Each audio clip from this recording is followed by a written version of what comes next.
मंडळी, Vasai live news चॅनलमध्ये आपणा सगळ्यांचं मनपूर्वक स्वागत. आणि ह्या नवरात्र उत्सवानिमित्त आपण शोध घेतोय ते वसई विरारमधील नवदुर्गांचा. आजही आपल्या इथे आपल्यासाठी भेटीसाठी आलेल्या आहेत वसईमधल्याच नवदुर्गा, त्या म्हणजे रोहिणी पाटील. रोहिणी, नमस्कार. आपलं मनपूर्वक स्वागत. स्त्री, चूल, मूल हे सोडून माझघरात आली, माझघरातून अंगणात गेली आणि मग तिच्या कक्षा रुंदावल्या. आज छोटीशी उद्योजिकता न राहता ती अनेक वेगवेगळ्या क्षेत्रांमध्ये ती भरारी घेतीये मोठी उद्योजिकता बनण्यासाठी. आणि असंच हे रोहिणीताई हे एक व्यक्तिमत्व.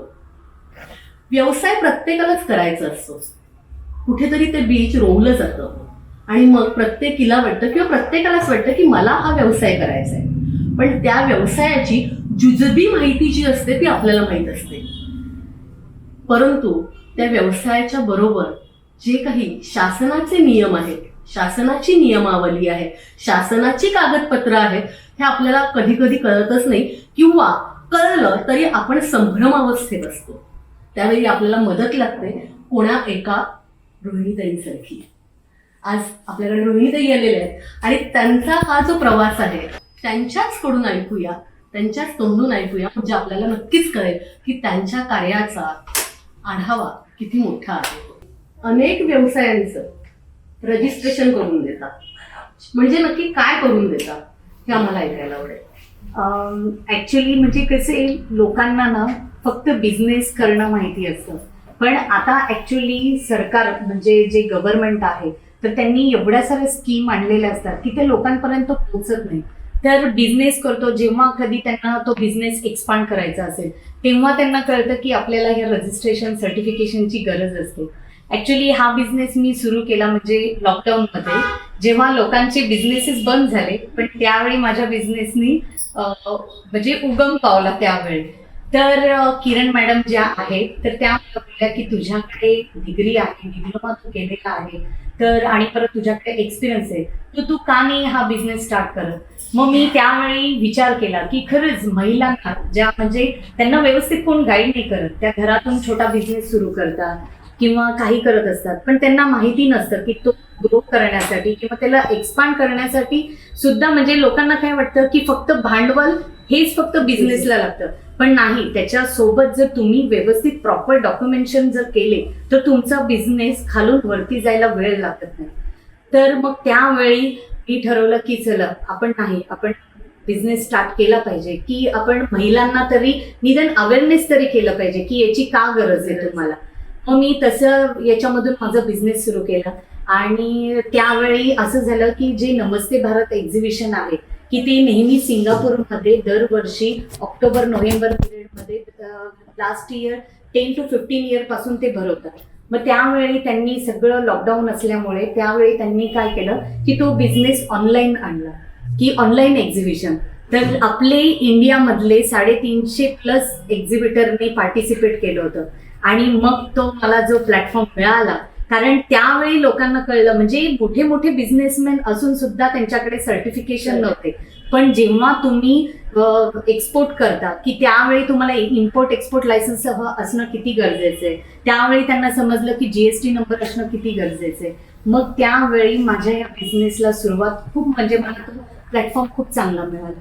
आणि प्लस आता म्हणजे जसं आपण बोलतो MSME रजिस्ट्रेशन, ज्याला उद्योग आधार बोलतात, आता उद्यम बोलतात. तर जशी आधार कार्ड ही आपली एक आयडेंटिटी आहे की तो आधार नंबर जो असतो त्याच्यावरून तुमचं पूर्ण सगळं येतं, तसं बिझनेसचा सुद्धा तो उद्योग आधार, तो नंबर खूप इम्पॉर्टंट असतो. तर ते मग तुमची कोणतीही कंपनी असो, प्रायव्हेट लिमिटेड असो या नॉर्मल कंपनी, पण MSME म्हणजे ते गव्हर्नमेंटचं पोर्टल आहे, त्या पोर्टलवर येणं किती गरजेचं आहे की तेव्हा त्यांना कळतं की एवढे बिझनेसेस आपल्या भारतात आहे, हे गव्हर्नमेंटचं पोर्टल आहे. प्लस त्या पोर्टलवर एवढ्या स्कीम आहेत की लोकांपर्यंत त्या पोहोचणार. म्हणजे जर तुम्ही ट्रेडमार्क या ISO सर्टिफिकेशन तुम्हाला करायचं असेल तर त्याची सुद्धा सबसिडी तुम्हाला तिथे मिळाली जाते. आणि त्या पोर्टलवर जर तुम्ही रजिस्टर असाल आणि समोरचा क्लायंट पण रजिस्टर असेल, जर तुमच्या व्यवहारामध्ये पैशांची लेनदेन घेताना कधी त्या व्यक्तीने तुम्हाला फसवलं तर तिथे एवढी म्हणजे त्या पोर्टलची हे आहे की ते लोक तुम्हाला ते पैसे काढून देतात. तर हे सगळ्या गोष्टी आता लेडीज घरी बसून चिवडा चकली लाडू करतात, पण त्यांना हे कळत नाही की पॅकेजिंग जेव्हा तुम्ही करतात तर फूड लायसन्स तो जो FSSAI नंबर आपण बोलतो तो किती गरजेचा आहे. कारण दुकानामध्ये जर तुमचा तो म्हणजे जर ते लायसन्स नसेल तर तुम्ही तुमचं प्रॉडक्ट दुकानामध्ये नाही ठेवू शकत. मग तेव्हा त्या लेडीज लोकांना आम्ही अवेअरनेस दिले की बाबा तुम्ही हे बनवतायत तर नुसतं आपलं असं नॉर्मल पॅकिंग आणि हे ते करून ते तुमचं प्रॉडक्ट सुंदर नाही दिसत, तर त्याच्यासोबत तुम्ही त्याच्यामध्ये लेबलिंग जेव्हा करता तेव्हा FSSAI नंबर तुमचं कंपनीचं नाव येणं खूप गरजेचं आहे. तर मग असं करून आम्ही त्यांना अवेअरनेस देते मी. आणि प्लस ॲक्च्युली माझी जी बिझनेसची सुरुवात झाली म्हणजे मला कधीच वाटलं नाही की मी बिझनेस या क्षेत्रात उतरेल, पण माझी फर्स्ट जी ट्रिप झाली ती मॉरिशियसची डायरेक्ट परदेशामध्ये. तर त्यावेळी मला किरण बडे मॅडमनी सांगितलं की असं असं तिथे एक्झिबिशन आहे तर तू का नाही आहे, तुला काहीतरी करायचं असेल तर तू करू शकते. त्यावेळी माझ्याकडे काहीच प्रॉडक्ट नव्हते, मला काहीच माहिती नाही की मी काय सेल करणार आहे टेबलवर. पण त्या म्हणाल्या की आपल्या ज्या महिला आहेत की ज्या घरात बसून एवढे सुंदर वस्तू बनवतात पण त्यांच्या बाहेर देशापर्यंत किंवा त्या जाऊ शकत नाही, एखाद्या वेळ फायनान्शियल त्यांची हे असेल, मग मी ठरवलं की आपण त्यांचेच प्रोडक्ट तिथे प्रमोट केले पाहिजे.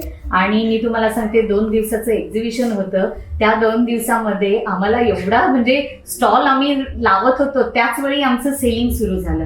म्हणजे आपल्या भारतातले जे काही हँडीक्राफ्ट आयटम्स आहेत किंवा तर तिथे एवढा डिमांड आहे ते आम्हाला तेव्हा कळलं. आणि मग 2 दिवसामध्ये खूप सुंदर रीत्याने आमचा सेल झाला की मी माझी ती ट्रिप म्हणजे 2 दिवसात एवढा सेल झाला तर फ्रीमध्ये झाली ती माझी ट्रिप. परत मी एक सुंदर बेस सुद्धा बघितला. मग तो कॉन्फिडन्स माझ्यामध्ये आला की नाही बिझनेस क्षेत्रात आपण उतरू शकतो. आणि मग लॉकडाऊनमध्ये मग काय करायचं, कोणता बिझनेस आपण करायचं हे मी खूप दिवसापासून विचार करत होते, पण मला ते समजत नव्हतं की आपण नक्की काय केलं पाहिजे. पण मला किरण बडे मॅडमनी सांगितलं की नाही तू हे सुरुवात कर, आपल्या लेडीज लोकांना त्याची खूप गरज आहे. आणि मग मी हा बिझनेस सुरू केला. आम्ही ऐकले की हा बिझनेस सुरू करताना तुम्ही महिला आज म्हटलं की कधी ह्या डब्यामध्ये कधी त्या डब्यामध्ये 100 रुपये ठेव, 200 रुपये ठेव. बचत, सेव्हिंग आणि इन्व्हेस्टमेंट ह्यामधला फरक तुम्ही महिलांना समजावून सांगता, तो कशा पद्धतीने? म्हणजे ऍक्च्युली काय झालं, महिलांना आता मी फायनान्शियल लिटरसी अवेअरनेस प्रोग्राम देते. आर्थिक साक्षरता ही खूप गरजेची आहे. कोणतं आता आपण आपल्या इथे माहिती असेल की सर्वात जास्त सेव्हिंग पुरुषांपेक्षा महिला करते. कधीही वेळ काढायला पैसा काढायचा म्हटलं, आता जेव्हा नोटबंदी झाली तेव्हा जिथून जेवढा ब्लॅक मनी आला नसेल तेवढा महिलांकडून पैसा बाहेर आला. तर ते तर आपल्याकडे उदाहरण आहे. मग आम्ही विचार केला, एक सृजना चॅरिटेबल ट्रस्ट आहे, तर त्यांनी मला ही ऑपॉर्च्युनिटी दिली की आपण फायनान्शियल लिटरेट करूया महिलांना. आता त्या महिला इन्व्हेस्टमेंट म्हणजे सेव्हिंग तर करतात, पण इन्व्हेस्टमेंटचा पार्ट आला की काय नवऱ्यांवर डिपेंड राहतात. मग का नाही, मग आपण महिलांना सक्षम करत आहोत तर ह्या फील्डमध्ये सुद्धा त्यांना केलं पाहिजे. मग त्यांना आम्ही सांगताना फक्त मी त्यांना 2च गोष्टी सांगते की तुम्ही best is the way how to manage money. आता बेस्ट म्हणजे काय, त्यांना मी सांगते की तुम्ही बी फॉर बजेट, की तुमचा बजेट तुम्ही भरपूर महिलांना सवय असते की लिहायचं की आपला खर्च किती झाला, पण त्यांना हे माहिती नाही की आपला जो इन्कम येतो त्याच्यामधून आपला खर्च किती व्हायला पाहिजे. मग ते आम्ही त्यांना एक्सप्लेन करतो की बाबा खर्च हा जी नीडवाला आपला म्हणजे जो जरूरतवाला खर्च आहे तो फक्त हा 70% असतो, 50% असतो आणि 30% हे तुमच्या गरजा. आता आयुष्य आहे एवढं सुंदर आहे तर ते असं नाही मी बोलणार की तुम्ही म्हणजे बचतच करण्यामध्ये राहा, पण तेवढा. आणि 20% ही आपली सेव्हिंग व्हायलाच पाहिजे. मग आता ती सेव्हिंग असं नाही की तुम्ही डब्यामध्ये ठेवून किंवा घरी ठेवून, तर त्यांना आम्ही तेच सांगतो की हेच पैसे जर तुमचे आज 1,000 रुपये जर तुम्ही 5 वर्षानंतर त्याचे 10,000 होणार आहेत का, त्यांना काय हे होणार आहे का. मग त्यांना असं सांगतो, पण महागाई तर वाढत जाते बरोबर. जे 30 रुपये लिटरने दूध मिळायचं आज ते 100 रुपये लिटर मिळते. मग ही कन्सेप्ट आम्ही त्यांना समजवतो. ते इमर्जन्सी फंड असणं गरजेचं आहे. जसं आता कोविडमध्ये लॉकडाऊनमध्ये लोकांचे बिझनेसेस बंद झाले, ज्यांच्या नोकऱ्या होत्या त्या बंद झाल्या. मग त्याच वेळी जर आपल्याकडे इमर्जन्सी फंड असता, इमर्जन्सी फंड म्हणजे काय, की जो आपला रेग्युलर खर्च आहे त्याच्या 6 पट, म्हणजे जर तुमचा 20,000 खर्च असेल तर त्याच्या 6 पट म्हणजे 1,20,000 ते हे तुमचे फिक्स डिपॉझिटमध्ये असणं गरजेचं आहे. कारण जसं कोविड सारखी सिच्युएशन आली, जर तुमच्याकडे हा इमर्जन्सी फंड असता तर 6 महिने तुम्ही इझिली सर्व्हाइव्ह करू शकला असता. तर मग हे त्यांना कन्सेप्ट आम्ही समजवली. परत मेडिक्लेम असणं किती गरजेचं आहे, की गव्हर्नमेंटनी आपला जीवन ज्योती योजना, ह्या त्या योजना, हे लोकांना माहिती पण नाही. त्यांना असं वाटतं मेडिक्लेम काढलं म्हणजे मला खूप प्रीमियम भरावं लागेल. पण नाही, छोट्यामधून तुम्ही वर्षाचा 100 रुपये 200 रुपये प्रीमियम मध्ये तुम्हाला 5 लाखाचं बेनिफिट मिळतो. तर ह्या गोष्टी त्यांना आम्ही समजवल्या. आणि त्यांना मेन म्हणजे हा फरक, की महागाई, इन्फ्लेशन, तर इन्फ्लेशननुसार आपल्या इन्व्हेस्टमेंटची पण व्हॅल्यू वाढली पाहिजे, हे त्यांना आम्ही शिकवलं. की मग तुम्ही कुठे डिपॉझिट, म्हणजे आता आपण काय करतो, आणि एक आपल्याकडे टिपिकल म्हणजे ती व्यक्ती शिकलेली असो किंवा इंजिनियर डॉक्टर असो, त्यांचं काय असतं, सेव्हिंग करणं म्हणजे काय, फिक्स डिपॉझिट केलं म्हणजे हे सेव्हिंग झालं. फिक्स डिपॉझिट तुम्हाला किती इंटरेस्ट रेट देतं, 7 ते 8%, आणि इन्फ्लेशन दरवर्षी कितीने वाढतं, 7-8% वाढतं. मग तुमची, याचा अर्थ तुमचं जे इन्व्हेस्टमेंट नाहीच आहे ते तुमच्या याची व्हॅल्यू कमी होते. मग त्यांना आम्ही म्युच्युअल फंड सारखे ह्या गोष्टी त्यांना सांगतो, की जेणेकरून आज जर तुम्ही स्वप्न बघितलं आहे, लॉंग टर्म तुमचं गोल आहे की बाबा मला घर घ्यायचंय, पण आज जर तुम्ही घर घेताना आज ते समज 30-40 लाखाचं असेल, 10 वर्षांनी किंमत त्याची ती नाही राहणार. मग तुम्ही पैसा 30-40 लाखासाठीच जमा करणार ना. मग त्याच्यासोबत तुमच्या इन्व्हेस्टमेंटची व्हॅल्यू कशी वाढली पाहिजे, आणि तुम्ही 30-40 लाखाचे तुमचे 1 करोड कसे व्हायला पाहिजे, तुमचं स्वप्न कसं पूर्ण व्हायला पाहिजे, ह्या गोष्टी आम्ही त्यांना फायनान्शियल लिटरसीमध्ये समजवतो. थोडक्यात काय, कोविडचा काळ हा सगळ्या जगाला थांबवण्याचा होता. हो, पण ज्याचा दृष्टिकोन, सगळ्या गोष्टींकडे बघण्याचा दृष्टिकोन फार महत्वाचा असतो. ज्या माणसाला समस्येमध्ये, अडचणीमध्ये, संघर्षामध्ये संधी दिसते, तो माणूस पुढे जाऊ शकतो. हो, ते तुम्ही सिद्ध करून दाखवलेलं आहे. कारण कोविडच्या काळामध्ये सगळं जग थांबलेलं होतं. सगळ्यांना वाटलेलं की सगळं काही संपलेलं आहे, सगळं काही अस्थिर आहे. पण त्या काळात सुद्धा कुठेतरी एक छोटीशी संधी दिसली. म्हणतात ना की अर्धा ग्लास भरलेला आहे की रिकामा आहे, हे तुमचं तुम्ही ठरवायचं असतं. तर मला वाटतं कोविडच्या काळात हा भरलेला आहे हे समजून तुम्ही त्या संधीचा पुरेपूर फायदा करून घेतला. व्यवसाय करणाऱ्यांना, म्हणजे आर्थिकदृष्ट्या म्हणा किंवा कागदोपत्री म्हणा, त्यांची दशा न होऊ देता त्यांना दिशा दिली पाहिजे, हे तुम्ही ठामपणे तुमच्या कार्यातनं दाखवून दिलेलं आहे. तुम्ही आता बोलता बोलता म्हणाला की फायनान्शियल लिटरसी, आर्थिक साक्षरता. येत्या काळामध्ये, म्हणजे तुम्ही आता हे म्हणता महिलांपुरतं उदाहरण दिलं तुम्ही, पण मला असं वाटतं की आपल्याकडे एक उगवती आणि उमलती पिढी आहे ती शाळकरी विद्यार्थ्यांची, की आपण त्यांना 5वी-6वी पासूनच कधी कधी शिकवत असतो. इव्हन त्यांच्या अभ्यासक्रमामध्ये सुद्धा असतं की बचत करणं, पोस्ट ऑफिस दाखवणं, त्यांना बँक दाखवणं. तर अशा विद्यार्थ्यांसाठी, म्हणजे कॉलेजचे विद्यार्थी तोपर्यंत चांगलं, अशा विद्यार्थ्यांसाठी काही करावं का, किंवा त्यांनाही आर्थिक साक्षरता आपल्याला देता येईल का, असं वाटतं का तुम्हाला? हो, ऍक्च्युली त्यांना पण देणं खूप गरजेचं आहे. आता तुम्ही जसं बोलले, ऍक्च्युली आजकालची ही जी पिढी आहे आपल्यापेक्षा जास्त स्मार्ट ते आहेत. म्हणजे जर 16-17 वर्षाची पिढी आहे की त्यांना कसं आहे, इन्स्टंट मनी, म्हणजे त्यांना पैशांचे, आणि त्यांना त्याचं नॉलेज आहे. आणि जर आपण शाळेतल्या मुलांना बघितलं, मी तर सांगेल की स्वतः आई वडिलांनी आज त्यांना कारण कसं आहे, तुम्ही सगळं तुम्हाला शाळेमध्ये शिकवलं जातं. पैसे कसं कमवणं, आपण जे शिकतो एज्युकेशन, की कसं की पुढे जाऊन मी डॉक्टर बनेल, इंजिनियर बनेल आणि मी पैसा कमवेल. पण त्या पैसेला कसं मॅनेज करणं हे तुम्हाला कुठेच शिकलं नाही जात. त्याच्यामुळे मी तर म्हणेल की शाळा कॉलेजमध्ये हे विषय हा एक सब्जेक्ट असला पाहिजे, की आपण पैशाला पण कसं मॅनेज केलं पाहिजे.